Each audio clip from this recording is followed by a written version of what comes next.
کمتر کسیه که فیلم‌های وسترن رو دوست داشته باشه و اسم این شاهکار به گوشش نخورده باشه. خوب، بد، زشت. فیلمی که خیلی‌ها هنوزم به عنوان بهترین فیلم وسترن تاریخ ازش یاد میکنن. 3 شخصیت با اخلاقای کاملا متفاوت توی دل جنگ داخلی آمریکا دنبال یه گنج طلای دفن شدن.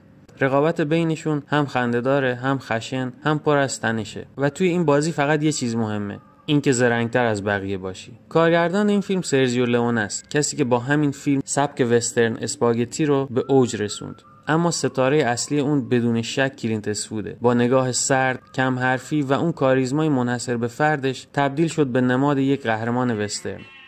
موسیقی متن فراموش نشدنی انیو موریکونه هم کاری کرده که هر سکانس توی ذهنت حک بشه. چرا باید این فیلمو ببینی؟ چون با یه فیلم طرفی که نه فقط وسترن بلکه تاریخ سینما رو تحت تاثیر قرار داده. خوب، بد، زشت. فقط یه فیلم نیست، یه تجربه است. یه کلاس درس برای عاشقای سینما.